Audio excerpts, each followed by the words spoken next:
बच्चों आपने अब खुद से जो है इसको करते जाना है, कौन कौन सा हमारा जो इसमें इम्पोर्टेंट आता जाएगा। ठीक है, सबसे पहले हमने कर लिया कि पेन, तो हमारे पास वहाँ पे सिनेरियो में क्या था, ओक्यूलर पेन था, बहुत शदीद पेन था। ठीक है, रेडनेस इसके अंदर थी और काफ़ी ज़्यादा रेडनेस थी। Lacrimation, photophobia, vision moderate to severe loss. ठीक है, तो ये तीन बातें आपके सिनेरियो में तीनों थी।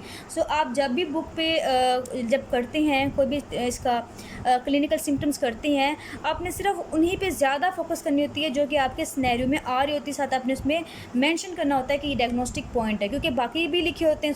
जो है ना हमारा फिर वो पिक नहीं हो पाता। हमने मेन पहले वो चीज़ें करनी है जो कि पहले पास्ट में सिनेरियो में आ चुकी हैं। अगर हम साइंस की बात करें तो हमारे जो सेकंड सिनेरियो था उसके अंदर आईलिड की स्वेलिंग भी थी, यस। उसके बाद कंजक्टिवा में क्या था, कंजक्टिवा में दो चीज़ें थी, रेडनेस भी था इसकी और इसकी कीमोसिस भी थी। आपने कीमोसिस भी इसके अंदर मेंशन करना है। ठीक है, उसके बाद अगर हम बात करें कॉर्निया की, तो कॉर्निया कैसा था, कॉर्निया इसमें क्या होता है, हेजी कॉर्निया होता है। मीन वहाँ पे जो है इन्फ्लामेटरी सेल्स वगैरह आ जाते हैं तो कॉर्निया जो है वो हेजी हो जाती है। अगर हम बात करें एंटीरियर चैम्बर की, तो एंटीरियर चैम्बर में क्या होता है, एंटीरियर चैम्बर में हाइपोपियोन होता है। ठीक है, इसके अलावा जो है इसमें फाइब्रिनस एक्सुडेट भी एंटीरियर चैम्बर में हो सकता है। ठीक है, ये आपने इसके अंदर मैंशन कर देना है। उसके बाद अगर हम बात करते हैं लॉस ऑफ रेड रिफ्लेक्स, तो हमारा ये बहुत इंपॉर्टेंट है, उसने पहले ही मैंशन कर दिया है। जब भी आपसे वो कहे कि रेड रिफ्लेक्स लॉस हो गया, इसका मतलब ये है कि हमारा जो रास्ता है वो साफ़ नहीं है, ओपेसिटी है। और ओपेसिटी कहाँ पे होती है, मेनली जब लॉस ऑफ रेड रिफ्लेक्स होता है वो मेनली विट्रस के अंदर की बात कर रहा होता है। ठीक है, अगर एंटीरियर चैम्बर में होता तो वो कह देता कि एंटीरियर चैम्बर में सेल्स हैं, एंटीरियर चैम्बर कुछ ना कुछ प्रॉब्लम जो है एंटीरियर चैम्बर की वो बता देता। लेकिन अगर विट्रस में है तो वो कहता है कि लॉस ऑफ रेड रिफ्लेक्स। अगर रेड रिफ्लेक्स नहीं है तो फिर कैसा रिफ्लेक्स है, वहाँ पे इन्फ्लामेटरी सेल्स वगैरह हैं, उनकी वजह से वहाँ पे किस तरह का रिफ्लेक्स होगा, येलोइश कलर का रिफ्लेक्स होगा। ठीक है, अगर मैं इसकी आपको डायग्राम दिखाऊं, ठीक है, ये देखिए, ये आपकी डायग्राम बनी हुई है जतोई के अंदर। शायद आपको यहाँ पर नज़र आए कि ये जो हमारा एरिया है इसके अंदर आपको येलो कलर का नज़र आ रहा है। ये बहुत ज़्यादा क्लियर नहीं हो रहा, लेकिन इसमें येलोइश कलर की जो है वो रिफ्लेक्स नज़र आ रहा होता है। उसके बाद हम बात करते हैं कि इसका आईओपी जो है वो रेस भी होता है, लेकिन मेनली हमें जो है ना वो आईओपी लो ही मिलता है। क्योंकि इतनी ज़्यादा इन्फ्लामेशन होती है, वो सीलरी बॉडी को जाके डैमेज करता है, उसकी एट्रोफी करवाता है, उसके बाद जो है आईओपी कम हो जाता है। इसके बाद जो है विट्रस एक्सुडेट, जो विट्रस के अंदर है वहाँ पे एक्सुडेट होगा। क्योंकि बहुत सीवियर किस्म का इन्फ्लामेशन है, इन्फ्लामेशन की वजह से वहाँ पे एक्सुडेट अकोमोलेट हो जाएगा और वहाँ पे किस तरह का ये रिफ्लेक्स देगा, ये येलोइश कलर का जो है रिफ्लेक्स हमें देगा ऑन फंडोस्कोपी। इसके अलावा पोपियोन वगैरह तो हमें पता है कि इसके अंदर हो सकता है अकोमोलेट, क्योंकि जो है वो इन्फेक्शन है। ये आपके जो थे सारे के सारे आपके डायग्नोस्टिक पॉइंट थे, हमने निकाल लिए हैं। कौन कौन से डायग्नोस्टिक पॉइंट थे, एक तो हमने ये कर लिया, इसके अलावा हमने लॉस ऑफ रेड रिफ्लेक्स कर लिया। ठीक है, ये स्वेलिंग कर ली, कंजक्टिवा कर लिया, ये सारे आपके डायग्नोस्टिक पॉइंट हैं। उसके बाद हम बात करते हैं कि इसकी डीडीज़ क्या बनती हैं। अगर डीडीज़ आपकी ना सबकी नहीं आती होती, बहुत कम की आती होती है, लेकिन आपको जब आप पूरी आई पढ़ लेंगे तो आपको डीडीज़ वैसे ही बनानी आ जाती हैं। लेकिन हम पढ़ लेते हैं इसके अंदर क्या होगा कि एंटीरियर चैम्बर का प्रॉब्लम था। इसका मतलब ये है कि लेंस मटेरियल जो है, अगर जब लेंस हमने बात की थी कैटरेक्ट की, कि कैटरेक्ट की जो लास्ट स्टेज होती है जिसमें क्या होता है कि कैटरेक्ट जो लेंस की प्रोटीन्स बाहर निकल रही होती हैं, या फिर अगर लेंस की जो प्रोटीन्स हैं अगर कैटरेक्ट सर्जरी के बाद वहाँ पे रह जाएँ, वहाँ एक्सपोज हो जाएँ, तो उसके नतीजे में भी वहाँ पे इन्फेक्शन हो सकती है। इसके अलावा ऑपरेशन के बाद यूवेटिस भी हो सकता है, लेकिन हमने यूवेटिस के बड़े ही अच्छे से फीचर्स पढ़े थे कि उसमें केपीस बन रहे थे। ठीक है, हम इसे डायग्नोस कर लेंगे। इसके अलावा जो है ना एक्वस फ्लेयर या एक्वस सेल जो है वो मिल रहे थे, तो मैंने इससे इसको डिफ्रेंशिएट कर लिया था। टॉक्सिक रिएक्शन भी हो सकता है, कोई टॉक्सिसिटी हो जाए, मतलब कोई आंखों में कोई टॉक्सिन चला जाए तब भी हो सकता है। इसके अलावा विट्रस हेमरेज जो है वो तो बहुत है इसके अंदर, क्योंकि विट्रस अगर हेमरेज होती है तब भी लॉस ऑफ रेड रिफ्लेक्स हो जाता है। ठीक है, उसके बाद हम बात करते हैं इसकी डायग्नोसिस की, हमने किस तरह डायग्नोस करना है इसको। अच्छा, आपकी बुक में नहीं लिखा हुआ, आपने ये बात मेंशन करनी है कि इसके अंदर हिस्ट्री बहुत ज़्यादा इंपॉर्टेंट है।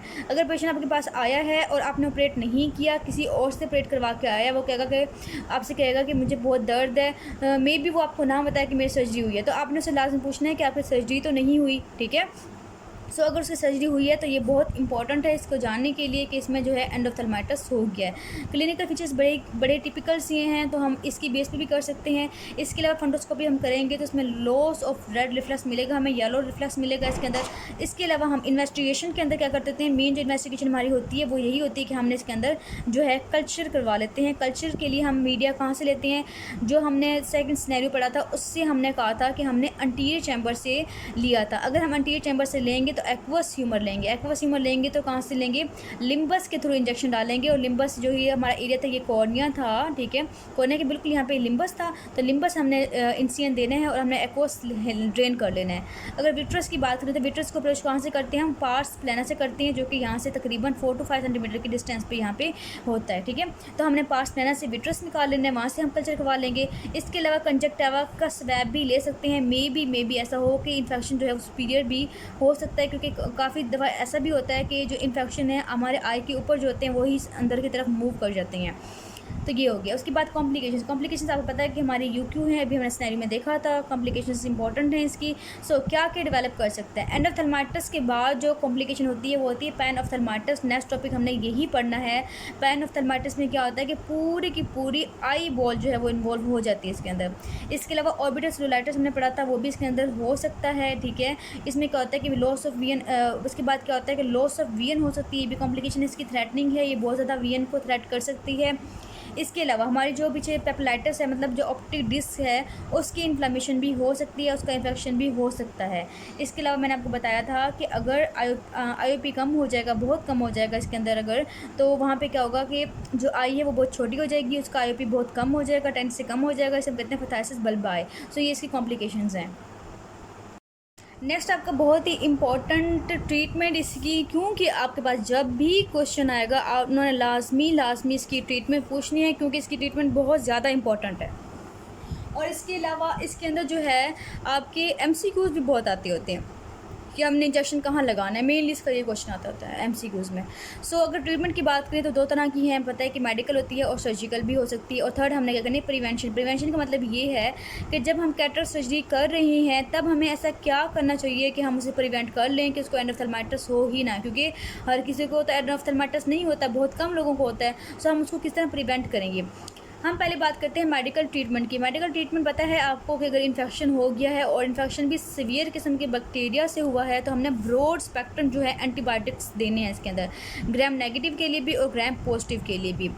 अब हमने जो ब्रॉड स्पेक्ट्रम एंटीबायोटिक्स देनी है उसके कौन कौन से रूट्स हैं, तो आपको पता है कि उसके 4 रूट होंगे हमें देने के लिए। अगर हम देते हैं आई के अंदर, तो आई के अंदर जो रूट होगा सबसे पहला वो होगा इंट्राविट्रियल, ठीक है, विट्रस के अंदर देंगे। विट्रस के अंदर हम कहाँ से देते होते हैं, पार्स प्लाना से जो है इंजेक्शन लेके जाते हैं और हम विट्रस के अंदर जो है वो इंसर्ट कर लेते हैं। अब इंट्राविट्रल इंजेक्शन जो हमने कौन कौन से देने हैं, आपने एंटीबायोटिक्स के नाम एज सच याद रखने हैं और साथ इसकी डोज भी याद रखनी है। आपकी बुक में 2 या 2 टॉपिक्स ही ऐसे हैं जिसकी आपने डोजेज़ याद करनी है। सो इसमें से एक जो है वो ये है, इसकी आपने लाजमी डोजेज़ याद रखनी है। हाँ जी, दूसरी जो आपको मैंने याद करवाई थी वो ऑर्बिटल सेलुलाइटिस से करवाई थी कि वहाँ पे भी उसकी डोजेज़ याद करनी है। अच्छा, अब है यहाँ पे सेफ्टाजिडीम देंगे 2 mg और 0.1 ml, तीनों ही 0.1 ml के अंदर ही देंगे, लेकिन जो है इसकी ये चेंज है, डोज चेंज है। सेफ्टाजिडीम देंगे 2 mg देंगे, वेनकोमाइसिन देंगे 1 mg और एमेकासिन देंगे 0.4 mg। सब तरतीब से याद रख लें, 2, 1 एंड 0.4, ठीक है। ये हमने कर लिया इसका कि इंट्राविट्रल इंजेक्शन हमने इसके अंदर दे दिए हैं। उसके बाद हम बात करते हैं पेरीओक्यूलर इंजेक्शन, ये हम कहते हैं सब कंजक्टिवल इंजेक्शन कहते हैं। सब कंजक्टिवल इंजेक्शन की बात करें हम तो इसमें कौन से देंगे, वेनकोमाइसिन, सेफ्टाजिडीम, जेंटामाइसिन और सिफोरुक्साइम देंगे। इसमें से आप 3 याद कर लें काफ़ी हैं, ठीक है। वेनकोमाइसिन देंगे 25 mg देंगे, सेफ्टाजिडीम देंगे 100 और जेंटामाइसिन देंगे 20 mg देंगे, ठीक है। इतना मुश्किल नहीं है, आप इसके सिर्फ और सिर्फ इसी की डोजेज याद करनी है तो आप इसकी याद कर सकते हैं। उसके बाद ये कितनी डेज़ के लिए देते हैं, हम देते हैं 5 to 7 डेज़ के लिए देते हैं। नेक्स्ट हमने देने हैं टॉपिकल थेरेपी जो है हमने ड्रॉप्स की फॉर्म में देनी है। सो हम किस तरह देते हैं, देखिए पहले हमने इंजेक्शन लगा दिया, इंजेक्शन हम ये भी इंजेक्शन लगाएंगे 5 to 7 डेज़ के लिए। साथ हमने उस पेशेंट को क्या करना है कि एंटीबायोटिक्स ड्रॉप साथ दे देना है कि आपने ये जो है डालते रहना है। सो इसमें हम कौन से देते हैं, इसमें देंगे हम 45 वेनकोमाइसिन देंगे, जेंटामाइसिन देंगे और 45 सेफ्टाजिडीम देंगे। 50, 15 एंड 100 mg जो है वो हम इसको देने हैं। सो आप इसके साथ याद कर लें।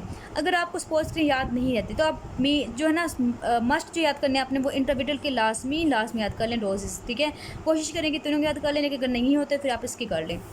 उसके बाद हम बात करते हैं सिस्टेमिक की। सिस्टेमिक एंटीबायोटिक पता है कि हम आईवी दे सकते हैं और हम ओरल देते हैं, लेकिन जो मेन अच्छा रूट है वो हमें आईवी देना, क्योंकि इन्फेक्शन बहुत सीवियर किस्म का है। अगर हमने थोड़ा सा डिले किया, हम ओरल पे देगी, हमने टॉपिकल दे दिया, तो होना ये है कि उसकी वीएन जो है वो थ्रेटन हो जाएगी, उसकी वीएन जो है चली जाएगी।